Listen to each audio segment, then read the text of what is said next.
கர்த்தருடைய பரிசுத்த நாமம் மகிமைப்படுவதாக.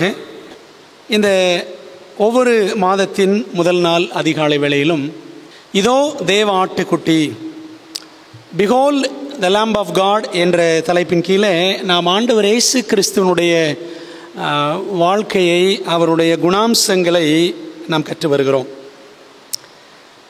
இன்றைக்கு நம்ம என்ன படிக்க போகிறோம் என்றால், வனாந்திரத்தில் தேவ ஆட்டுக்குட்டி, God's lamb in the wilderness.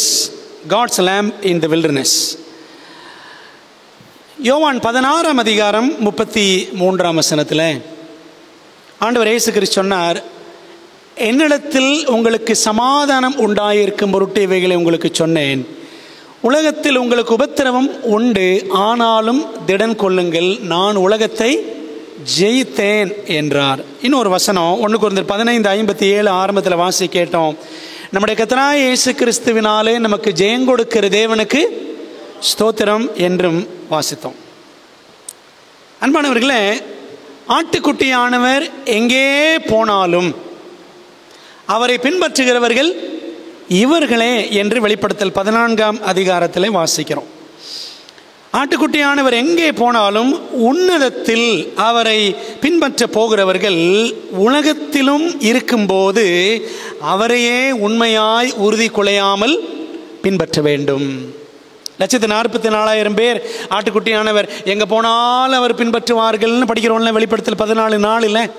ஆகவே பரலோகத்தில் எங்கே போனாலும் அவர் பின்னாடியே இருப்போம். ஒரு ஜனக்கூட்டம், ஒரு சிறப்பான ஜனக்கூட்டம் அவர் பின்பாகவே இருக்கும் என்றால் என்ன பண்ணணும்? இங்கே நாம் அவரை பின்பற்ற வேண்டும். நம்ம என்ன படிச்சுட்டு இருக்கிறோம்? எங்கெல்லாம் ஆட்டுக்குட்டியானவர் பூமியிலே போனார், அவர் போன இடங்களிலெல்லாம் வெளிப்பட்ட அவருடைய குணங்கள் என்னென்ன, அதே குணங்களை நம்முடைய வாழ்க்கையில் நாம் வெளிப்படுத்த வேண்டும் என்பதுதான் நாம் படிக்கிற இந்த தொடர் வரிசை பாடங்கள். பெத்லகேமில் தேவாட்டுக்குட்டி பிறந்தார். யோர்தானில் தேவாட்டுக்குட்டியானவர் ஞான ஸ்நானம் பெற்றார். அதன் பின்பு வனாந்தரத்திலே தேவாட்டுக்குட்டியாக நாம் அவரை மத்தேயு 4, லூக்கா 4 ஆகிய அதிகாரங்களிலே பார்க்கிறோம். இந்த உலகம் என்னும் வனாந்தரத்திலே தேவனின் ஆட்டுக்குட்டிகளாக இருக்கும் நாம் வனாந்தரத்தில் தேவ ஆட்டுக்குட்டியானவர் வாழ்ந்த வாழ்வு, அவர் நடந்த வகை, இவை எல்லாவற்றிலிருந்தும் பாடம் கற்றுக்கொள்ள வேண்டும். அவரும் ஆட்டுக்குட்டி, நாமும் யார் தான்? ஆட்டுக்குட்டிகள் தான். அவர் எப்படி நடந்தாரோ அதே போல நாமும் இந்த உலகத்தில் நடக்க வேண்டும். அது எப்படி என்பதைத்தான் நாம் இந்த தொடர் வரிசையில் படிக்கிறோம். இந்த நாளில் நான் படிக்க போகிற இந்த பாடத்தை, வனாந்தரத்தில் தேவ ஆட்டுக்குட்டி, இந்த பாடம் என்ன என்பதை நாம் ஜெபத்தோடு கற்றுக்கொள்ளுமா? ஜெபிப்போம். நல்ல தகப்பனே, நம்முடைய வேதம் திறந்து நம்முடைய வார்த்தைகளை தியானிக்க போகிறோம். கர்த்தாவே, இந்த புதிய மாதத்தில் நம்முடைய பாதத்தில் அமர்ந்து நாங்கள் பிரவேசிக்கும் பொழுது தேவ ஆவியானவர் எங்களோடு பேசும்படி வேண்டுகிறோம். நம்முடைய திருவசனங்கள் வழியாக எங்கள் சிந்தையை திறக்கும்படி, எங்களுடைய அகக்கண்களை திறக்கும்படி வேண்டுகிறோம். நம்முடைய வேதத்துள்ள அதிசயங்களை பார்க்க எங்கள் கண்களை திறந்தருளும். ஆண்டவர், நம்முடைய மெல்லிய சத்தத்தோடு ஆவியானவர் பேசும். கர்த்தாவே, சொல்லும் அடியார்கள் கேட்கிறோம், நீர் பெருக வேண்டும், நாங்கள் சிறுக வேண்டும். இயேசுவின் மூலம் ஜெபிக்கிறோம் நல்ல பிதாவே, ஆமென். ஞான ஸ்நானத்திற்கு அடையாளமாக சிவந்த சமுத்திரத்தை இஸ்ரவேல் ஜனங்கள் கடந்தார்கள். அதை கடந்ததுக்கு அப்புறம் அடுத்து எங்கே போனாங்க? வனாந்தரத்திற்கு சென்றார்கள். அப்படிதான் வாசிக்கிறோம் பைபிளில். அதுபோல இயேசுவும் ஞான ஸ்நானம் பெற்ற பின் அடுத்து எங்கே போனார்? வனாந்தரத்துக்கு போனார். எப்படி போனாராம்? வேதம் சொல்லுகிறது, ஆவியானவராலே வனாந்தரத்திற்கு கொண்டு போகப்பட்டார். பாருங்க, லூக்கா 4:1 படிக்கிறோம். இயேசு பரிசுத்தாவியினாலே நிறைந்தவராய் யோர்தானை விட்டு திரும்பி ஆவியானவராலே வனாந்தரத்திற்கு கொண்டு போகப்பட்டார் அப்படின்னு வாசிக்கிறோம். ஞான ஸ்நானத்தில் பல ஆசீர்வாதங்கள் இருந்தாலும், பல ஆசீர்வாதங்கள் என்னென்ன? சபையில் சேர்றோம், பரலோக குடும்பத்தில் ஒரு நபராக சேர்கிறோம், அதுக்கப்புறம் கல்யாணமும் நடக்கும், கல்யாணத்துக்கு ஞானஸ்நானம் எடுக்கிறவங்களாம் இருக்கிறாங்க, சரிதானே? காலேஜுக்கு போகிறதுக்காக எடுக்கிறவங்க இருக்கிறாங்க. பல ஆசீர்வாதங்கள் இருந்தாலும் அதனுடன் பலவித சோதனைகளுக்குள்ளும் பரிசுத்த ஆவியானவர் வழி நடத்துகிறார். ஆவியானவர் தாமே அவ்விதம் நடத்துகிறார் என்பதை அறியாத சிலர் ஞானஸ்நானத்துக்கு பின் பல சோதனைகள் வரும்போது சோர்ந்து போகிறார்கள். சோர்ந்து போகக்கூடாது, ஆவியானவரோடு சேர்ந்து போக வேண்டும். சரிதானே? இயேசு அப்படித்தான் செய்தார். ஆவியானவர் சோர்ந்து போனாரா? சோதனைகள் வந்த உடனே அவர் சோர்ந்து போகல, ஆவியானவரோடு சேர்ந்து போனார். பரிசுத்த ஆவியானவர் தான் அவ்விதம் நடத்துகிறார் என்ற அறிவு வரும்போது வனாந்தரத்திற்குள் மகிழ்ச்சியாக பிரவேசிக்கலாம். வனாந்தரம்னா என்ன? பாடுகள் நிறைந்த இடம். இஸ்ரவேல் ஜனங்கள் 40 ஆண்டுகளும் வனாந்தரத்தில் பலவிதமான பாடுகளை கடந்து சென்றார்கள். இயேசுவும் இந்த 40 நாட்கள் உபவாச வனாந்தர அனுபவத்தில் அவரும் சில கஷ்டமான கசப்பான அனுபவங்களை கடந்து சென்றார். இப்ப கேள்வி, 40 நாட்களும் சோதனையா? பைபிளில் 2 வசனங்களை படிச்சீங்கன்னா அப்படித்தான் இருக்கும். சரிங்களா? லூக்கா 4 2ஆம் வசனம் பாருங்களேன். லூக்கா 4ஆம் அதிகாரம் 2ஆம் வசனம் சொல்லுது, 40 நாள் பிசாசினால் சோதிக்கப்பட்டார். சரிங்களா? இன்னொரு வசனம் பாருங்க, மத்தேயு 4ஆம் அதிகாரம் 2ஆம் வசனம் படிச்சா அங்கேயும் என்ன சொல்லியிருக்கு என்றால், மத்தேயு 4ஆவது அதிகாரம் வசனம் 2 வாசிக்கிறோம், அவர் இரவும் பகலும் 40 நாள் உபவாசமாக இருந்த பின்பு அவருக்கு பசி உண்டாயிற்று அப்படின்னு வாசிக்கிறோம். சரிங்களா? ஒரு இடத்துல 40 நாள் பிசாசினால் சோதிக்கப்பட்டான்னு படிக்கிறோம். இங்கே 40 நாள் உபவாசமாக இருந்த பின்பு அவருக்கு பசி உண்டாயிற்று. அன்பானவர்களே, 40 நாட்களும் அவர் சோதனைகளை சகித்தாராம். என்ன பதில் அப்படின்னு படிப்போம். 40 நாட்களுக்கு பின்பு அவர் 3 கடுமையான சோதனைகளை சந்தித்தார். 3 முக்கியமான சோதனைகளை மட்டும் வேதாகமத்திலே ஆவியானவர் பதிவு செய்து வைத்திருக்கிறார். அந்த 40 நாள் உபவாச அனுபவத்துக்கு பின் இயேசு அந்த 40 நாள் சமயத்தில் எப்படி இருந்தார், அதுக்கு பிறகு எப்படி இருந்தார் இதை நாம் புரிந்து கொள்ள வேண்டும் என்றால் டிசர்வேஜஸ் பக்கம் 118 119 வாசிக்கிறேன்.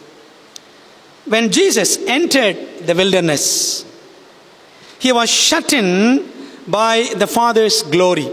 இயேசுவானவர் வனாந்தரத்திலே நுழைந்த பொழுது பிதாவின் மகிமையினால் அவர் சூழப்பட்டிருந்தார். Absorbed in communion with God, he was lifted above human weakness. தேவனோடு அந்த உறவிலே அவர் மூழ்கி இருந்தபடியினால் மாம்ச பலவீனத்திலிருந்து அவர் உயர்த்தப்பட்டிருந்தார். பாருங்களா, அப்போ 40 நாள் அவர் எங்கே இருந்தாராம்? தேவ சமூகத்தில் இருந்தார், தேவ பிரசன்னத்தில் மூழ்கி இருந்தார். இப்போ 40 நாள் சோதிக்கப்பட்டாரா? இல்லை. But the glory departed and he was left to battle with temptation. அந்த 40 நாளும் தேவ பிரசன்னத்தில் இருந்தார், தேவ மகிமைக்குள்ளாக இருந்தார். அந்த 40 நாள் முடிஞ்ச உடனே, அந்த 6 வாரங்கள் முடிஞ்ச உடனே தேவனுடைய மகிமை அவரை விட்டு விலகியது. சோதனையோடு போராட அவர் விடப்பட்டார். It was pressing upon him every moment. அந்த சோதனை அவரை அணுகிக் கொண்டேதான் இருந்தது ஒவ்வொரு நொடியும். His human nature shrank from the conflict that awaited him. அவருக்கு ஒரு கடுமையான போராட்டம் இருக்கிறதே, அந்த போராட்டத்திலிருந்து விலகி கொள்ள அவருடைய மானிட சுபாவமானது என்ன செய்ததாம்? துடித்தது. எதுக்கு இந்த போராட்டம் அப்படின்னு மாம்சத்தில் அவர் விலகி நினைத்தார்.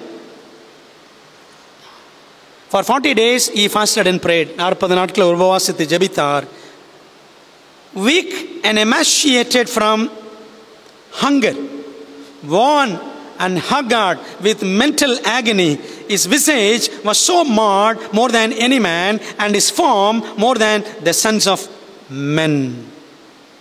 ஏசாயா 52:14 வாசிக்கிறோம். அந்த 40 நாட்கள் உபவாசத்துக்கு அப்புறம் பலவீனத்தோடும் பசியினால் நிறைந்தவராக களைப்போடும் மனதில் வியாகுலத்தோடும் அவர் இருந்த பொழுது அவர் தோற்றம் எப்படி இருந்துச்சு பாருங்களேன். ஏசாயா 52:14, மனுஷனை பார்க்கிலும் அவருடைய முகப்பார்வையும் மனுபுத்திரரை பார்க்கிலும் அவருடைய ரூபமும் இவ்வளவு அந்த கேடு அடைந்தபடியினாலே அவரை கண்ட அநேகர் பிரமிப்படைந்தார்கள். இந்த 40 நாட்கள் அவர் ஒன்றுமே சாப்பிடல, எதுவுமே குடிக்கல, தோற்றமே மாறிடுச்சு. பாருங்களேன், மனுஷனை பார்க்கலாம், அதாவது அவருடைய முக தோற்றமே மனுஷ தோற்றத்தை விட வித்தியாசமாக மாறிடுச்சான். இன்னைக்கு நிறைய பேர் 40 நாள் உபவாசம் அப்படி இப்படின்னு சொல்லிட்டு இடையில சாப்பிட்டுக்கிறோம், சரிதானே? இன்னைக்கு அப்படி தான் நடக்கிற 40 நாள் உபவாசம் அப்படி தான் நடக்குது. இந்த லெந்து காலம் அப்படிலாம் சொல்கிறாங்கல்ல, முஸ்லீம்கள் இந்த ரம்ஜான் அப்படிலாம் சொல்லுவாங்க, பகலில் உபவாசம் நைட்டு பூரா பிரியாணி, அப்படி தானே? எல்லாம் நமக்கு தெரியும். ஆனால் ஆண்டவர் இயேசு கிறிஸ்து பாருங்களேன், இந்த 40 நாளுக்கு அப்புறம் அவர் தோற்றமே மாறிடுச்சான். அந்த கேடு முகமே பயங்கரமாக வித்தியாசமாக ஆயிடுச்சு. அவரை கண்ட அனைவரும் பிரமிப்படைந்தார்கள். இவரா அவர் அப்படின்ற மாதிரி இருந்தாராம். Now was Satan's opportunity. Now he supposed that he could overcome Christ. சாத்தான் நினைச்சானா இதுதான் சரியான தருணம், இப்பொழுது கிறிஸ்துவை நான் மேற்கொள்ள முடியும் அப்படின்னு அவன் நினைச்சான். சரிங்களா? இவங்களின் வாஞ்சையில் வாசிக்கிறோம், இங்கிலீஷில் பக்கம் 118 119. சாத்தான் என்ன செய்வான்? நம்முடைய பலவீனமான நேரத்தில் தான் சோதனைகளை கடுமையாக கொண்டு வருவான், அப்படி தானே? சாப்பிட்டு சும்மா உட்காந்துருப்போம், அப்போ தான் பாருங்கள் என்னத்தையாவது பார்க்கணுன்னு தோணும், அப்படி தானே? அதே போல் பாருங்களேன், தூங்கி எந்திரிச்ச உடனே மைண்டு சில விதமாக யோசிக்கும். அந்த பலவீன நேரத்தில் தான் பலவான் சாத்தான் பலமாய் மனிதர்களிடத்தில் வேலை செய்வான். அதைத்தான் அவன் இயேசுவிடம் செய்ய முயற்சித்தான். அன்பானவர்களே, ஆண்டவர் இயேசு கிறிஸ்து வாழ்ந்த காலத்தில், அவர் பிறந்த டைமில் கிட்டத்தட்ட 4000 வருஷம் முடிஞ்சிருச்சு, அப்படி தானே? ஆதாம் காலத்திலிருந்து இயேசு வரைக்கும் 4000 years. ஆக இயேசு 4000 ஆண்டுகள் பலவீனமான பாவ சரீரத்தில் அவதாரம் எடுத்திருந்தார். இனி நம்ம காலம் எடுத்துக்கங்க. இப்போ நம்ம எங்கே இருக்கிறோம்? ஜீசஸ் டைமில் இருந்து 2000 வருஷம் போயிடுச்சு, உண்மைதானே? அப்படியானால் ஆதாம் காலத்திலிருந்து இன்னைக்கு நம்முடைய காலம் வரைக்கும் ஏறக்குறைய 6000 ஆண்டுகள். அப்போ நீங்களும் நானும் 6000 ஆண்டுகள் பலவீனமான பாவ சரீரத்தில் நாம் அவதாரம் எடுத்திருக்கிறோம். விளங்குதா உங்களுக்கு? 4000 years of human weakness for Jesus, 6000 years of human weakness for you and me. விளங்குதா? அப்படியானால் யோசித்து பாருங்க, இந்த மாம்சத்தில் எவ்வளவு இழுப்புகள், ஈர்ப்புகள், கவர்ச்சிகள் நமக்கு ஏற்படுகிறது. சரி, வனாந்தரத்தில் தேவாட்டுக்குட்டியானவர் என்னவெல்லாம் சந்தித்தார்? வனாந்தரத்தில் அவர் சந்தித்தவை 2 காரியங்கள், 3 சொல்லலாம். ஒன்று என்ன? பிசாசை சந்தித்தார், சரிதானே? கடுமையான சோதனைகள்.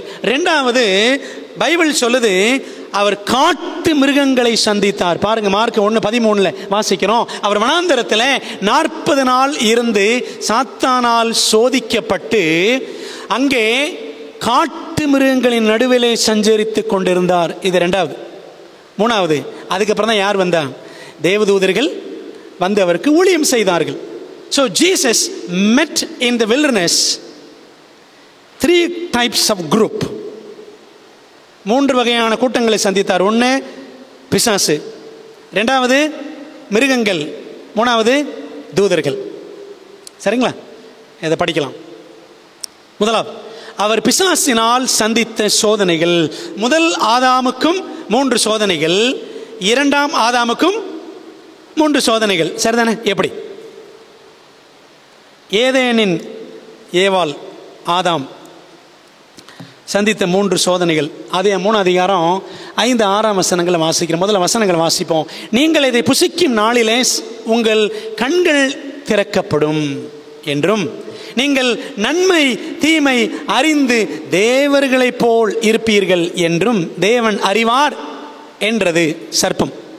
6 வசனம். அப்பொழுது ஸ்திரீயானவள் அந்த விருட்சம் புசிப்புக்கு நல்லதும் பார்வைக்கு இன்பமும் புத்தியை தெளிவிக்கிறதற்கு இச்சிக்கப்படத்தக்க விருட்சமாய் இருக்கிறது என்று கண்டு அதன் கனியை பறித்து புசித்து தன் புருஷனுக்கு கொடுத்தால் அவனும் புசித்தான். 3 சோதனைகள். என்னென்ன சோதனைகள்? ஒன்று பாருங்களேன். புசிப்புக்கு நல்லது, மாம்சத்தின் இச்சை. சரிங்களா? அதாவது it was a physical temptation, சரீர பிரகாரமான சோதனை, சாப்பாடு. ரெண்டாவது என்ன அப்படின்னா, அந்த சோதனை ஏவாளுக்கு பார்வைக்கு இன்பமும் புத்தியை தெளிவிக்கிறதற்கு இச்சிக்கப்படத்தக்கதுமாய் இருந்தது. ரெண்டாவது என்னன்னு பார்த்தீங்கன்னா, கண்களின் இச்சை, பார்வைக்கு இன்பம். சரிங்களா? lust of the eyes. சரிங்களா? so it was a kind of spiritual temptation, ஒரு ஆவிக்குரிய சோதனை. புத்தி தெளிஞ்சிரும். பாவத்தில் கிடக்கும்பொழுது என்ன ஆகுது? புத்தி மழுங்கி போயிருது இல்லை? அப்போது புத்தி தெளிஞ்சுன்னா ஆவிக்குரிய விடுதலை, ஆவிக்குரிய சோதனை. 3வது என்னன்னு பார்த்தீங்கன்னா, நீங்கள் நன்மை தீமை அறிந்து என்ன ஆயிடுவீங்க? தேவர்களை போல ஆயிடுவீங்க. Psychological temptation. உங்கள் மனநிலையே மாறிடும். நீங்கள் மனுஷங்களாக இருக்க மாட்டீங்க, கடவுளாக மாறிடுவீங்க. சரிங்களா? உளவியல் ரீதியான சோதனை அப்படின்னு இந்த 3 சோதனைகளை பற்றி ஒரு எழுத்தாளர், ஊழியக்காரர் வேனான் மெகி என்பவர் சொல்லுகிறார். சரி, ஏதேனில் இப்படி 3 சோதனைகள். எஷிமோனில் இயேசு சந்தித்த 3 சோதனைகள். அந்த வனாந்தரம் என்ன அப்படின்னா, பைபிளில் அந்த வனாந்தரம் மத்திய 4 அதிகாரம், லூக்கா 4 அதிகாரத்தில் அந்த வனாந்தரத்துக்கு பேர் இருக்காது. ஆனால் நீங்கள் நம்பர்ஸ், என்னாகமம், 1 சாமுவேல் போன்ற புஸ்தகங்களை படித்தீங்கன்னா எஷிமோன், ஜெஷிமோன் வனாந்தரம் அப்படின்னு நிறைய இடத்துல அங்கங்கே இருக்கும். அந்த வனாந்தரத்தில் தான் இயேசு இந்த 40 நாட்கள் உபவாசம் இருந்தார் அப்படின்னு வேத அறிஞர்கள் சொல்கிறாங்க. ஜெஷிமோன், த வில்டர்னஸ் ஆஃப் ஜெஷிமோன். அன்பானவர்களே, அங்கே இயேசுவானவர் சந்தித்த 3 சோதனைகள் மத்திய 4 அதிகாரம், லூக்கா 4 அதிகாரத்தில் முதல் 10-11 வசனங்களில் சொல்லப்பட்டிருக்கிறது. அவர் சந்தித்த சோதனைகளும் பாருங்களேன் 3 தான். முதலாவது என்ன? கல்லுகளை அப்பங்களாக்கும், மாம்சத்தின் இச்சை. சரிங்களா? சாப்பாடு. ஆதாமுக்கும் அதான் முதல் சோதனை, 2ஆம் ஆதாமுக்கும் அதுதான் முதல் சோதனை. சரிங்களா? பாருங்களேன், இன்னைக்கு நம்மால் இந்த மாம்சத்தின் இச்சையை கட்டுப்படுத்த முடிகிறதா? கண்ட்ரோல் பண்ண முடியுதா? வாசனை வந்தாலே கவிழ்ந்துடுறோம், அப்படிதானே? மாத்திரையை போட்டுக்கலாம் அப்படின்னு பல்ட்டி அடிச்சிடறோம். நம்ம பிரச்சனை அதுதான். உபவாசம் அதெல்லாம் இருக்க முடியல, சரிதானே? இதுதான் நம்ம பிரச்சனை. ஸோ ஃபிசிக்கல் டெம்டேஷன் இயேசுக்கு வந்துச்சு. ரெண்டாவது, அவன் என்ன செய்கிறான்? தேவாலயத்தின் உப்பருகையில் இயேசுவை கொண்டு போய் என்ன சொன்னான்? மேலேருந்து கீழே குதியும், தேவதூதர்கள் நினச்சி வாங்க, உம்மை தம்முடைய கைகளில் ஏந்தி கொண்டு போவார்கள் அப்படின்னு சொன்னான். அன்பானவர்களே, இது என்ன பார்த்தீங்கன்னா, ஜீவனத்தின் பெருமை, ஜீவனத்தின் பெருமை, ப்ரைட் ஆஃப் லைஃப். இங்கிருந்து குதிச்சா என்னை தேவதூதர்கள் காப்பாற்றிடுவாங்க. இவன் கேட்குறான், நீ தேவகுமாரன் அப்படின்னு, நான் நிரூபிக்கிறேன் பார். ஜீவனத்தின் பெருமை. அன்பானவர்களே, it was a spiritual temptation, ஒரு ஆவிக்குரிய சோதனை. மூணாவது, ஒரு மலையின் மேல் இயேசுவை சாத்தான் கொண்டு போய், அவன் எப்படி தோற்றத்தில் வந்தான் அப்படின்னா, he came like an angel of light, ஒரு ஒளியின் தூதனை போல வந்தானா. சரிங்களா? அப்படி தான் எலன் ஒயிட் எழுதுவாங்க டிசரே வேஜஸில். அந்த உயரமான மலையில் கொண்டு போய் உலகங்கள் எல்லாத்தையும் ஒரு நிமிஷத்தில் அவருக்கு காண்பித்து அவன் சொன்னான், இதெல்லாம் எனக்கு ஒப்பு கொடுக்கப்பட்டிருக்கிறது, நீர் விழுந்து என்னை சாஷ்டாங்கமாய் விழுந்து என்னை பணிந்து கொண்டால் இவைகளெல்லாம் உம்முடையதாகும் அப்படின்னு சொன்னான். எல்லாத்தையும் காமிச்சான்ல. கண்களின் இச்சை, lust of the eyes. Man lusts for power. மனுஷன் அப்படின்னாலே பதவிக்காக அலைகிறவன். ஆமாவா இல்லையா? உண்மைதான். மனுஷனாலே பதவிக்காக அலைகிறவன், அதிகாரத்திற்காக அலைகிறவன். பாருங்களேன், எல்லாம் என் கையில் இருக்கு, நான் உங்களுக்கு தர்றேன் அப்படின்றான் சாத்தான். எல்லாத்தையும் காட்டுறான், உலகத்தின் மகிமை எல்லாம் காட்டுறான். கண்களின் இச்சை. பார்த்தீங்களா? அப்போ இயேசுவுக்கும் ஆதாமேவாளுக்கு வந்தது போலவே அந்த 3 சோதனைகள், கடுமையான சோதனைகள் அவருக்கும் வந்துச்சு. நம்ம ஏற்கனவே படிச்சிருக்கிறோம். உலகம் என்பதற்கு கீழே இருக்கிற 3 கூட்டணி தான் என்னது? கண்களின் இச்சை, மாம்சத்தின் இச்சை, கண்களின் இச்சை, ஜீவனத்தின் பெருமை அப்படின்னு 1 யோவான் 2ஆம் அதிகாரம் 15-16 வசனங்களை வாசிக்கிறோம். யோவான் சொன்னார், உலகத்திலும் உலகத்தில் உள்ளவைகளிலும் அன்பு கூறாதிருங்கள். ஒருவன் உலகத்தில் உள்ளவைகள் அன்பு கூர்ந்தால் அவனிடத்தில் தேவனுடைய அன்பு இல்லை. சரிதானே? மாம்சத்தின் நிச்சயம், கண்களின் நிச்சயம், ஜீவனத்தின் பெருமையாகிய இவைகளெல்லாம் தேவனால் உண்டானவைகள் அல்ல. யாரால் உண்டானவைகள்? பிசாசினால் உண்டானவைகள். அப்ப பாருங்க, இந்த பிசாசு உலகம், அந்த உலகத்துக்கு கீழே 3 காரியங்கள்: மாம்சத்தின் நிச்சை, கண்களின் நிச்சை, ஜீவனத்தின் பெருமை. அப்ப ஆதாமேவாளுக்கு வந்துச்சு இந்த 3, இயேசுவுக்கு வந்துச்சு இந்த 3.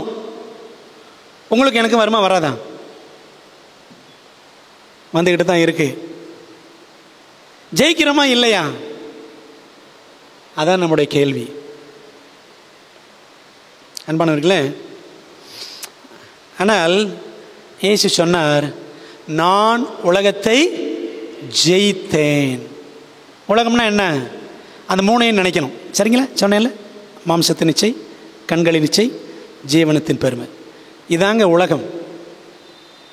நான் உலகத்தை ஜெயித்தேன். அப்ப ஆண்டவர் நமக்கு ஜெயம் கொடுப்பாரா?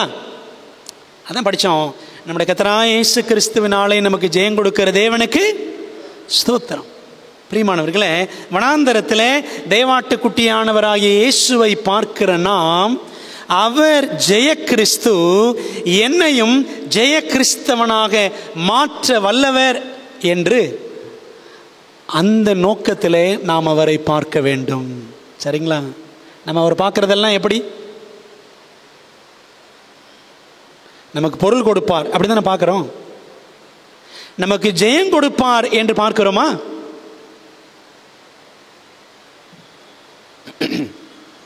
அப்ப முதல்ல பிசாசை சந்தித்தார். 2வது என்ன சந்தித்தார்? காட்டு மிருகங்களுடனே சஞ்சரித்தார். சஞ்சாரம், காட்டு மிருகங்களோடு வாசம் பண்ணினார், வாழ்ந்தார் 40 நாட்கள்.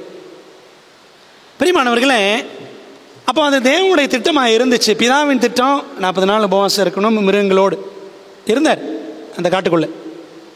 பாட்டு கூட பாடுறோம்ல, 40 நாள் தீய காட்டில் சோதனையால் தவித்தார், படாத பாடுகள் பட்டார், சாத்தானையோ ஜெயித்தார். பாடுறோம்ல, சீனுனி கீதங்கள் பாடல் 397 பாடுறோம். தேவனுடைய ஒழுங்கின்படி நாம் வாழும்போது நாமும் காட்டு மிருகங்களை சந்திக்க வேண்டும். காட்டு மிருகங்கள் ஒன்று நீங்கள் சிங்கம் புலி கரடின்னு நினச்சிக்காதீங்க. என்ன சொல்கிறாரு? 22ஆம் சங்கீதம் வாங்கலேன். 22ஆம் சங்கீதம் மேசியாவின் சங்கீதம் என்று பெயர் பெற்றுள்ளது. ஆண்டவர் இயேசு கிறிஸ்துவை பற்றி 1000 ஆண்டுகளுக்கு முன்பாகவே தீர்க்க தரிசனமாக தாவீது எழுதி வைத்த சங்கீதம் 22ஆம் சங்கீதம், மேசியாவின் சங்கீதம். அதில் இயேசுவானவர் எப்படியெல்லாம் பாடுகள் படுவார்ன்றதை சொல்லி வச்சிருக்கிறார் தாவீது. 2-3 வசனங்களை பாருங்களேன். சங்கீதம் 22 வசனம் 12, வாசிக்கலாமா? அநேகம் காளைகள் என்னை சூழ்ந்திருக்கின்றன, காட்டு மிருகங்கள். பாஷான் தேசத்து பலத்த எருதுகள் என்னை வளைந்து கொண்டன, காட்டு மிருகங்கள். 13ஆம் வசனம் பாருங்க. பீறி கர்ச்சிக்கிற சிங்கத்தை போல் என் மேல் தங்கள் வாயை திறக்கிறார்கள், காட்டு மிருகங்கள். 16ஆம் வசனம் பாருங்க. 16ஆம் வசனம். நாய்கள் என்னை சூழ்ந்திருக்கின்றன. பாருங்களேன், அப்போ என்னதாங்க சொல்றாருங்க தாவீது? காளைகள்ன்றாரு, பலத்த எருதுகள்ன்றாரு, நாய்கள் அப்படின்றாரு. விளக்கம் என்ன? கீழே பாருங்க. பொல்லாதவர்களின் கூட்டம் என்னை வளைந்து கொண்டது. அப்ப பாருங்களேன், ஆவிக்குரிய அர்த்தம் காட்டு மிருகங்கள்லாம் யாரை குறிக்கும்? பொல்லாதவர்களின் கூட்டம். அன்பானவர்களே, மேசியாவை காளைகள், எருதுகள், நாய்கள் சூழ்ந்திருந்தன என்று தீர்க்க தரிசனத்தில் வாசித்தோம். வனாந்தரத்தில் நிஜமான காட்டு மிருகங்கள் கூட இயேசுவை ஒன்றும் செய்யவில்லை. உண்மைதானே? இந்த வனாந்தரத்தில் என்னென்ன மிருகங்கள் இருந்துச்சோ தெரியல, அந்த மிருகங்கள் கூட ஏசப்பா ஒன்றுமே செய்யலை. சிங்கங்கள் ஒன்றும் செய்யலை, தானியலை அந்த மாதிரி. ஆனால் யூத மக்கள், தமிழில் ஒரு வார்த்தை படிச்சிருக்கீங்களா? மக்கள், மாக்கள் அப்படின்வாங்க. மக்கள்னு ஒரு வார்த்தை இருக்கு, நமக்கு தெரியும். மாக்கள்னா என்னது? மாக்கள்னா மிருகங்கள். இலக்கியத்தில் மா பக்கத்தில் தொணக்கால் போட்டு வாசிங்கன்னா மாக்கள்னா மிருகம். யூத மாக்கள், யூத மக்கள் மிருகங்கள் போல செயல்பட்டு இயேசுவுக்கு கடுமையான கொடுமைகளை செய்தார்கள். உண்மைதானே? என்ன அர்த்தம் தெரியுமா? சிம்பாலிக்கா இயேசுவானவர் வனாந்தரத்தில் 40 நாள் மிருகங்களோடு இருந்தார் அப்படின்னா அர்த்தம் மிருகத்தனமான மிருக சுபாவம் உள்ள மனிதர்களையும் சந்திப்பார் அவருடைய 3 வருஷ ஊழியத்தில் என்று அர்த்தம். சந்தித்தாரா? சந்தித்தார். ஆனாலும் ஆண்டவர் இயேசு கிறிஸ்து இப்படிப்பட்ட இந்த மனுஷ காட்டு மிருகங்களை என்ன செஞ்சாரு? சாந்தமாக சந்தித்து வந்தார். பிரியமானவர்களே, இயேசுவை பாருங்களேன், வனாந்தரத்தில் தேவாட்டுக்குட்டியாக பார்க்குறோம். வாடினார், வதங்கினார். உண்மைதானே? 40 நாள். ஆனால் தோற்று போனாரா? வாடி போனார், வதங்கி போனார். தோற்று போனாரா? இல்லை. அதுதான் நமக்கு வேண்டிய பாடம். பிரியமானவர்களே, பவுலை குறித்தும் பைபிளில் பாருங்க, பவுலும் அப்படித்தான். 1 கொரிந்தியர் 15ஆம் அதிகாரம் 32ஆம் வசனம் படிச்சிங்கன்னா, அவரும் அந்த மாதிரி சந்திச்சாராம் இயேசுவை போல காட்டு மிருகங்களை. படிக்கலாமா? 1 கொரிந்தியர் 15:32. நான் எபேசுவிலே துஷ்ட மிருகங்களுடனே போராடினேன் என்று மனுஷர் வழக்கமாய் சொல்லுகிறேன். என்ன அர்த்தம்? மனுஷர் வழக்கமாய் சொல்றேன்னா, நானும் காட்டு மிருகங்கள் மாதிரி மனிதர்களை சந்தித்தேன், மிருக சுபாவமுள்ள மனிதர்களை சந்தித்தேன், அப்படிப்பட்டவர்களோடு போராடினேன் அப்படின்னு தான் சொல்ற. அன்பானவர்களே, பரிசுத்தவான்கள், அதான் கர்த்தருடைய பிள்ளைகள், மிருக சுபாவமான மனுஷரோடும் ஜீவிக்க வேண்டும். உங்க மாமியார்கிட்ட எப்படி இருக்கிறீங்க? நல்ல சுபாவத்தில் தான் இருக்கிறோமா? உங்க மருமகளோடு எப்படி இருக்கிறீங்க? என்ன சுபாவம்? உங்க பிள்ளைகளோடு என்ன சுபாவத்தில் பழகுறீங்க? உங்க மனைவியோடு அல்லது உங்கள் கணவரோடு, நீங்க வேலை செய்கிற இடத்துல கூட இருக்கிறவங்களோடு, அக்கம் பக்கத்தில் இருக்கிறவங்களோடு என்ன சுபாவத்தை காட்டுறீங்க? கிறிஸ்துவின் சுபாவத்தை தான் காட்டுறோமா அல்லது காட்டு மிருக சுபாவத்தை காட்டுகிறோமா? இதெல்லாம் நம்ம அன்றாட லைஃப்ல, அன்றாட வாழ்க்கையில் நம்ம கொஞ்சம் யோசிக்க வேண்டிய விஷயங்கள். கோபம் பயங்கரமாக வரும், எரிச்சல் கடுமையாக வரும், பொறாமை வரும், என்னமாவது இவனை பண்ணிடணும் அப்படின்லாம் தோணும் தான் நமக்கு மாம்சத்தில். அப்படித்தானே பிரியமானவர்களே? அப்படி நமக்கு எதிரணையாக செயல்படுகிறவர்களும் இருப்பார்கள். சரிதானே? ஆண்டோடைய பிள்ளைகளாக இருக்கும் பொழுது மிருக சுபாவமான மனுஷரோடும் நாம் ஜீவித்தாக வேண்டும். இயேசுவை போல நாமும் மிருக சுபாவமுள்ள மனுஷர்களின் மத்தியில் வாழ்ந்துதான் ஆகணும். ஆனாலும் பாருங்களேன், இயேசு அந்த மிருகங்களோடு வாழ்ந்தப்போ சேதம் அடைஞ்சாரா? காட்டுக்குள்ளே கிடையாது. சரி, நாட்டுக்குள்ளே வந்ததுக்கப்புறம், எருசலேமுக்குள்ளே வந்ததுக்கப்புறமும் அங்கேயும் நிறைய மிருகங்கள்லாம் சந்திச்சார், மனுஷ மிருகங்களை. ஏதோ சேதம் அடைஞ்சாரா? குணத்தில் ஏதாவது சேதம் அடைந்தாரா? கிடையாது. பாருங்கள், நோவா எடுத்துக்கோங்க. நோவா பேழைக்குள்ளே தான் இருந்தார் 1 வருஷத்துக்கு மேலே. நாட்டு மிருகங்கள், காட்டு மிருகங்கள் எல்லாம் உள்ளதான் இருந்துச்சு. ஏதாவது டேமேஜ் பண்ணிச்சா? பண்ணலை. தானியேல் மிருகங்களோடு தான் கிடந்தார். தானியேல் ஏதாவது இந்த சிங்கங்கள் அவர் டேமேஜ் பண்ணிச்சா? பண்ணலை. என்ன அர்த்தம்னா, ஆவிக்குரிய பாடம், இந்த உலகத்தில் நாம் இருக்கிற வரைக்கும் நம்மை சுற்றிலும் மிருக குணம் உள்ள மனிதர்கள் இருப்பார்கள், இருக்கத்தான் செய்வார்கள். ஆனால் நாம் மிருகமாக மாறிட கூடாது.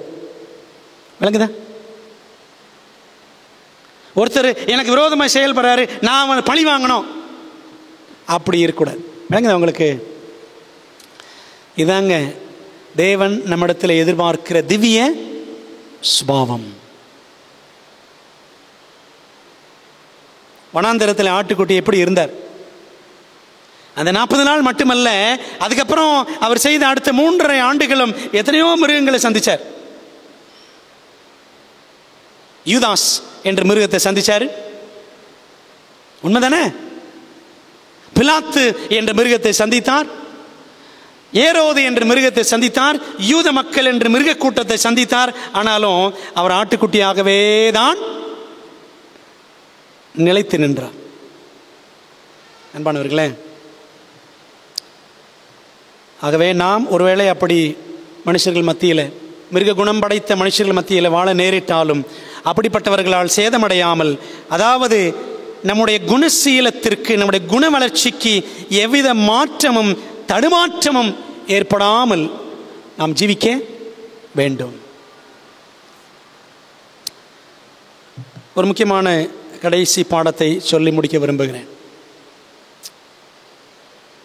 இயேசு சோதனைகளை சந்தித்தார், பிசாசின் மூலமாக ஜெயித்தார். காட்டு மிருகங்களை சந்தித்தார், ஜெயித்தார், சேதப்படுத்தவில்லை. அதுக்கப்புறம் பாருங்க, தேவதூதர்கள் இறங்கி வந்து அவருக்கு ஊழியம் செஞ்சாங்க, உணவு கொடுத்தார்கள், அவர் பலப்பட்டார். லூக்கா 4:14 கூட வாசிக்கிறோம். லூக்கா 4:14 கூட வசனம் சொல்லுது, பின்பு இயேசு ஆவியானவருடைய பலத்தினாலே கலிலேயாவுக்கு திரும்பி போனார். ஆவியானவர் தான் கொண்டு போனார் வனாந்தரத்திற்குள்ள 40 நாள். அதுக்கப்புறம் ஆவியானவர் பலத்தினால தான் திரும்பி வந்தார். ஆரம்பமும் ஆவியானவர் தான், முடிவும் ஆவியானவர் தான். அன்பானவர்களே, இன்னைக்கு நாம் எப்படி சோதனைக்காரனை சந்திக்க வேண்டும்? How do we face the tempter? சோதனைக்காரனை இயேசு சந்தித்தார், ஜெயித்தார். இன்றைக்கு நாம் சோதனைக்காரனை எப்படி சந்திக்கணும், எப்படி ஜெயிக்கணும்? சரிங்களா? இது ஒரு முக்கியமான விஷயம். ஆஸ்வால்டு சாம்பர்ஸ் என்ற ஒரு எழுத்தாளர், கிறிஸ்தவ எழுத்தாளர், பிரபலமான ஒரு ஊழியக்காரர், ஆஸ்வால்டு சாம்பர்ஸ். அவர் எழுதியிருக்கிறாரு, டிசைபிள்ஸ் இண்டீட், மெய்யாகவே சீஷர்கள் என்ற புத்தகத்தில் பக்கம் 76 சொல்றாரு சோதனை பற்றி. How are we to face the tempter? By prayer? No. With the word of God? No. Face the tempter with Jesus Christ, and he will apply the word of God to you, and the temptation will cease. என்ன சொல்றார் பாருங்களேன், சோதனைக்காரனை எப்படி சந்திப்பது? ஜெபத்தினால இல்லை, வேத வசனத்தினால இல்லை, இயேசு கிறிஸ்துவோடு சோதனைக்காரனை சந்தியுங்கள். அவர் வேத வசனத்தை உங்களுக்கு எடுத்து கொடுப்பார், சோதனை நின்று போகும் அப்படின்னு சொல்றார். புரியுதா உங்களுக்கு? வசனத்தை உள்ள வச்சுக்கணும், ஜெபம் பண்ணணும், அப்படி இதெல்லாம் கரெக்டு தான். ஆனால் உள்ள யார் இருக்கணும்? இயேசு இருக்கணும். உள்ள இயேசு இருக்கணுங்க. அப்பதான் சோதனை நின்று போகும். அவர் உள்ள இருந்து என்ன செய்வார்? வெளியில வேலை செய்வார் நம் மூலமாக. உள்ளேருந்து யார் வேலை செய்கிறா? இயேசு தான் வேலை செய்கிறாரா, இல்லை வேற எவனும் உள்ளேருந்து வேலை செய்கிறானா? யோசித்து பார்ப்போம். இன்னொரு ஊழியக்காரர் FB Meyer, Frederick Brotherton Meyer என்று ஒரு ஊழியக்காரர், ஒரு வல்லமையான ஊழியக்காரர். D.L. மூடியோடைய கன்வெர்ட், D.L. மூடி மூலமாக சத்தியத்தில் வந்தவர். FB மேயர் நிறைய புஸ்தகங்கள் எழுதியிருக்கிறார். அதில் ஒரு புஸ்தகம் என்ன அப்படின்னா, த Christ life for your life, உன் வாழ்க்கைக்காக கிறிஸ்துவின் வாழ்க்கை அப்படின்னு ஒரு புஸ்தகம் ஆங்கிலத்தில் இருக்குது. அதில் ரொம்ப அழகாக ஒரு விஷயம் எழுதியிருக்கிறாரு. அதை உங்களோட நான் பகிர்ந்து கொள்கிறேன். மிக அழகாக ஒரு கிறிஸ்தவன் சோதனையை எப்படி ஜெயிக்கணும், சாத்தானை எப்படி ஜெயிக்கணும் அவர் சொல்கிறார் பாருங்களேன். Remember further that his purpose is to deliver from the power of sin. The guilt is gone, but the power remains, and he can only deliver from that gradually. Now understand me. I do not believe in sanctification. I believe in the sanctifier. I do not believe in holiness. I believe in the Holy One. Not an it, but a person. Not an attribute, but Christ in my heart. என்ன சொல்றார் பாருங்களேன். தேவனுடைய நோக்கம் என்ன? நமக்கான நோக்கம் பாவத்தின் வல்லமையிலிருந்து நம்மை விடுவிக்க வேண்டும் என்பதே என்று நினைத்துக் கொள்ளுங்கள். அதான நோக்கம், தேவனுடைய நோக்கம். பாவத்தினுடைய வல்லமையிலிருந்து நம்மை விடுவிக்க வேண்டும். குற்ற உணர்வு போய்விடும், ஆனாலும் அதனுடைய வல்லமை உள்ள நிலைச்சு தான் இருக்கும். குற்ற உணர்வு போனாலும் அப்பப்போ தலை தூக்கிக்கிட்டே இருக்கும். சரிதானே? ஆண்டவர் மாத்திரமே நமக்கு அதிலிருந்து கொஞ்சம் கொஞ்சமாக விடுதலையை கொடுக்க முடியும். இப்பொழுது நான் சொல்லுவதை புரிந்து கொள்ளுங்கள். பரிசுத்தமாகுதலை நான் நம்பவில்லை. இதை படிச்சோன்னு பயங்கர ஷாக்காக இருந்துச்சு. அப்புறம் அடுத்த வரியை படித்ததுக்கு அப்புறம் தான் ஆறுதலாக இருந்துச்சு. பரிசுத்தமாகுதலை நான் நம்பவில்லை, ஆனால் பரிசுத்தமாக்குகிறவரை நம்புகிறேன். பரிசுத்தத்தை நான் நம்பவில்லை, பரிசுத்தமானவரை நம்புகிறேன்.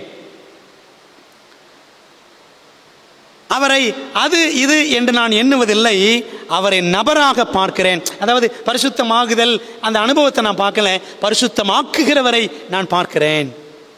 நாட் அன் ஆட்ரிபியூட், பரிசுத்தமாகணும் அப்படின்ற ஒரு குணத்தை நான் பார்க்கல, ஆனால் என் இருதயத்தில் கிறிஸ்து என்று நான் பார்க்கிறேன். பாருங்களேன், நம்ம பரிசுத்தமாகணும் பரிசுத்தமாகணும் சொல்கிறோம். என்ன அர்த்தம் தெரியுமா? உள்ளத்தில் இயேசு கிறிஸ்து இருக்கணும். அதான் உண்மையான பரிசுத்தமாகுதல். அதான் சொல்றார், தொடர்ந்து சொல்றார் பாருங்களேன். Mayor continues, abide in Jesus, let the Holy Ghost in you keep you abiding in Jesus, so that when Satan comes to knock at your door, Jesus will go and open it, and as soon as the devil sees the face of Christ looking through the door, he will turn tail அப்படின்றார். என்ன சொல்றாருன்னா, தொடர்ந்து இயேசுவில் நிலைத்திருங்கள், உங்களுக்குள் இருக்கிற பரிசுத்த ஆவியானவர் இயேசுவில் நிலைத்திருக்கும்படி உங்களை காப்பாராக. அப்பொழுது சாத்தான் உங்கள் கதவருகே வந்து தட்டுவதற்கு வரும்பொழுது இயேசுவானவர் சென்று அதை திறப்பார். அவர் திறக்கும் பொழுது பிசாசானவன் கிறிஸ்துவின் முகத்தை அந்த கதவு வழியாக பார்த்து அவன் தலைதெறிக்க ஓடி விடுவான் அப்படின்னு எழுதுறார். பிரியமானவர்களே, வெரி சிம்பிள். உள்ளுக்குள்ள யார் இருக்கணும்? கிறிஸ்து இருக்கணும். நமக்குள்ள கிறிஸ்து இருக்கிறாரா? வனாந்திரத்தில் தேவாட்டுக்குட்டியாகிய கிறிஸ்துவை நாம் பார்க்கிறோம். அவர் பாவத்தை ஜெயிச்சாரு, பிசாசு ஜெயிச்சாரு அப்படி இப்படின்னு சொல்றோம். ஆனால் அவர் எனக்குள்ள இருக்கிறாரா?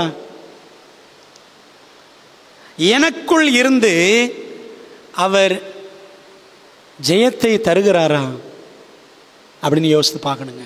பிரியமான தேவ பிள்ளைகளே, பல நேரங்களில் கிறிஸ்துவை நாம் பார்க்க வேண்டிய விதத்தில் பார்க்கவில்லை. தேவாட்டுக்குட்டியானவர் வனாந்தரத்தில் ஜெயித்தார். நாமும் தேவனுடைய ஆட்டுக்குட்டிகளாக இந்த உலகத்தில் இருக்கிறோம். நாம் என்ன செய்யணும்? ஜெயிக்கணும். கிறிஸ்து உள்ள இருந்தாதான் நம்ம ஜெயிக்க முடியும். பிரியமான தேவ பிள்ளைகளே, மாபெரும் போராட்டத்தினுடைய கடைசி கட்டங்களிலே இருக்கிறோம். ஒவ்வொரு நாளும் ஜெயிக்கிறவர்களாக நாம் கடந்து செல்ல வேண்டும் கிறிஸ்துவின் நாமத்தினாலே. ஆகவே இந்த புதிய மாதத்தில் நாம் நுழையும் பொழுது நம்முடைய கர்த்தராகிய இயேசு கிறிஸ்துவினாலே நமக்கு ஜெயம் கொடுக்கிற தேவனுக்கு ஸ்தோத்திரம் என்று ஒரு ஜெயமுள்ள வாழ்க்கைக்குள்ளாய் கடந்து செல்வோம். நான் உலகத்தை ஜெயித்தேன் என்று இயேசு சொன்னார், கிறிஸ்து சொன்னார். கிறிஸ்து மட்டுமல்ல, கிறிஸ்தவர்களும் சொல்ல வேண்டும். அது நம்முடைய அனுபவமாக மாற நம்ம அர்ப்பணிப்போம். கர்த்தர் இந்த புதிய மாதத்தில் நம்மை ஒரு வெற்றிகரமான கிறிஸ்தவ ஜீவித்திற்குள்ளாய் பிசாசை புறம் முதுகிட்டு ஓடச் செய்யக்கூடிய ஒரு அனுபவத்திற்குள்ளாய் தேவன் நம்மை நடத்துவாராக. நம்மை ஒப்புக் கொடுப்போம். எங்கள் பரிசுத்தம் நிறைந்த பரலோகத்தின் நல்ல பிதாவே, இந்த புதிய மாதத்திற்காக 2025ஆம் ஆண்டின் 4வது மாதம் 1ஆம் நாள் அதிகாலை ஆராதனையிலே நாங்கள் கலந்து கொள்ளும்படி எங்களுக்கு கொடுத்த மகத்துவமான சலாக்கியத்திற்காக நன்றி ராஜா. அன்பான ஆண்டவரே, நீர் எங்களுக்கு ஜெயம் கொடுக்கிற தேவன். நம்முடைய கர்த்தராகிய இயேசு கிறிஸ்துவினாலே நமக்கு ஜெயம் கொடுக்கிற தேவனுக்கு ஸ்தோத்திரம் என்ற வாக்குத்தத்தத்தை கிறிஸ்துவின் வாழ்க்கையோடு ஒப்பிட்டு நாங்கள் படித்தோம். ஆண்டவரே கர்த்தாவே, இந்த உலகத்திலும் நாங்கள் பிசாசின் சோதனைகளை, காட்டு மிருகங்கள் போன்ற சுபாவம் உள்ளவர்களை சந்திக்க வேண்டியது இருக்கலாம். ஆனாலும் இவை எல்லாவற்றிலும் இயேசுவை போல், வனாந்தரத்திலே தேவாட்டுக்குட்டியை போல் நாங்கள் திவ்ய சுபாவத்தை வெளிப்படுத்துகிறவர்களாக கிறிஸ்து எங்களுக்குள்ளிருந்து வாழ வேண்டும் என்று நாங்கள் விரும்புகிறோம். உம்முடைய கரத்திலே ஒப்புக் கொடுக்கிறோம். ஆண்டவரே கர்த்தாவே, விசுவாசத்தினால் நீதிமான் பிழைப்பான் என்பதன் பொருள் அதுவே. கிறிஸ்து உள்வசிப்பதுதான். உள்வசித்து தம்முடைய விசுவாசத்தை, கிறிஸ்து தமது விசுவாசத்தை எங்கள் மூலமாக செயல்படுத்துவதுதான் அந்த விசுவாசத்தினால் நீதிமான் பிழைத்தல் என்பதை நாங்கள் கற்றுக்கொண்டு வருகிறோம். அதையும் இன்றைக்கு எங்களுக்கு பாடமாக நினைப்பூட்டினீர். அதற்காக நன்றி தகப்பனே. கர்த்தாவே, நாங்கள் இந்த உலகத்தில் ஜெயமுள்ள ஜீவியம் செய்ய நீர் எங்களுக்கு உதவி செய்யும். எங்களுக்குள்ளா இயேசுராஜா நீர் இருந்து வாசம் பண்ணி வாழ்வீராக. அப்பொழுது சாத்தானானவன் சோதனைகளை கொண்டு வரும் பொழுது எங்கள் மூலமாக இயேசுவின் முகத்தை பார்த்து அவன் தலைதெறிக்க ஓடுவான் என்று நாங்கள் படித்தோம். ஆண்டவரே, அப்படிப்பட்ட ஆசீர்வாதங்களை, கிருபைகளை எங்களுக்கு தாரும். இயேசுவை பொருள் கொடுக்கிறவராக மாத்திரம் நாங்கள் பாராதபடி ஜெயம் கொடுக்கிறவராய் பார்க்க எங்களுக்கு உதவி செய்யும். கர்த்தாவே, இந்த புதிய மாதத்தில் புதிய கிருபைகளை எங்களுக்கு தந்து சபையார் எல்லாரையும் ஆசீர்வதிப்பீராக. ஆன்லைனில் இணைந்திருக்கிற பிள்ளைகள் எல்லாரையும் ஆசீர்வதியும். படைக்கப்பட்டிருக்கிற காணிக்கைகள் கொடுத்த பிள்ளைகள் அனுப்பினவர்கள் எல்லாரையும் ஆசீர்வதியும். ஆண்டவரே, இந்த புதிய மாதத்தில் குறிப்பாக 10th பிள்ளைகளுக்காக ஜெபிக்கிறோம். பிள்ளைகள் தொடர்ந்து பரீட்சைகளை எழுதுகிறார்கள். அவர்களுக்கு வேண்டிய நல்ல ஞானத்தை கொடுத்து, சபையில் இருக்கிற பிள்ளைகள், இன்னும் சென்ட்ரல் ஸ்கூலில் படிக்கிற அந்த 10th படிக்கிற பிள்ளைகள், இன்னும் மற்ற வகுப்புகளில் இருக்கிற எல்லா பிள்ளைகளுக்காக ஜெபிக்கிறோம். எல்லாரும் சிறப்பாக தேர்வுகளை எழுத பிள்ளைகளுக்கு நல்ல ஞானத்தையும் சுகத்தையும் தருவீராக. ஆண்டவரே, எங்களுடைய பள்ளிக்கூடங்களிலே இந்த ஆண்டு கர்த்தர் மிகச்சிறந்த தேர்ச்சிகளை, வெற்றிகளை குவித்து தர வேண்டும் என்று நம்முடைய பாதத்தில் ஒப்படைக்கிறோம். அரசு தேர்வு எழுதியிருக்கிற எல்லா பிள்ளைகளுக்கும் நல்ல வெற்றியை தாரும். அன்பின் ஆண்டவரே, இந்த நேரத்திலும் இந்த மாதத்தில் இருக்கிற ஊழியங்கள், ஆராதனைகள் அனைத்திற்காக ஜெபிக்கிறோம். ஆண்டவரே, வர்ற ஓய்வு நாள் இருக்கக்கூடிய ஆராதனைகள் மற்றும் இரவு முழுவதும் ஜெபம், பிற்பாடு இருக்கக்கூடிய 3 நாள் அந்த கூட்டங்கள், திருவிருந்து ஆராதனை, இச்சையடக்க இலாக்கா போட்டிகள் என்ற அநேக காரியங்கள் இந்த மாதத்தில் இருக்கிறதப்பா. எல்லாவற்றையும் தெய்வ சமூகத்தில் ஒப்படைக்கிறோம். தகப்பனே, சபை குடும்பங்கள், எல்லா குடும்பங்களையும் ஆசீர்வதியும். உடைய பிள்ளைகள் செய்யக்கூடிய தொழில்கள், போக்குவரத்து, வேலைகள், ஆண்டவரை சின்ன சின்ன வியாபாரங்கள், வைத்திருக்கிற கடைகள் எல்லாத்தையும் ஆண்டவர் ஆசீர்வதிங்க. கர்த்தருடைய கரம் எல்லா குடும்பங்களையும் காக்க வேண்டும் என்று, தேவனுடைய வேலி எல்லா குடும்பங்களை சுற்றிலும் இருக்க வேண்டும் என்று நாங்கள் கெஞ்சுகிறோம்ப்பா. தேவனுக்கு பிரியமாய் நடக்க எங்களுக்கு நீர் பலத்தை தாரும். ஆண்டவரே தகப்பனே, உடைய சமூகத்தில் முற்றிலும் ஒப்படைக்கிறோம். தகப்பனே, உடைய சமூகம் எங்களுக்கு முன் செல்லட்டும். தேவ ஆவியானவர் எங்களை நன்மையும் செம்மையுமான பாதையில், நீதியின் பாதையில், பரிசுத்தத்தின் பாதையில் எங்களை நடத்த வேண்டும் என்று ஜெபிக்கிறோம். எங்களை ஒப்புக் கொடுக்குறோம் ராஜா. இந்த மாதம் முழுவதும் கூட இருங்க கர்த்தாவே. உம்முடைய குமாரனாய கிறிஸ்துவை என்னாலும் வெளிப்படுத்த, எங்கள் வாழ்க்கையில் வெளிப்படுத்த எங்களுக்கு நீர் உதவி செய்யும். எங்கள் ஜெபத்தை ஏற்றுக்கொள்ளுங்க, ஆசீர்வாதத்தை அனுப்புங்க.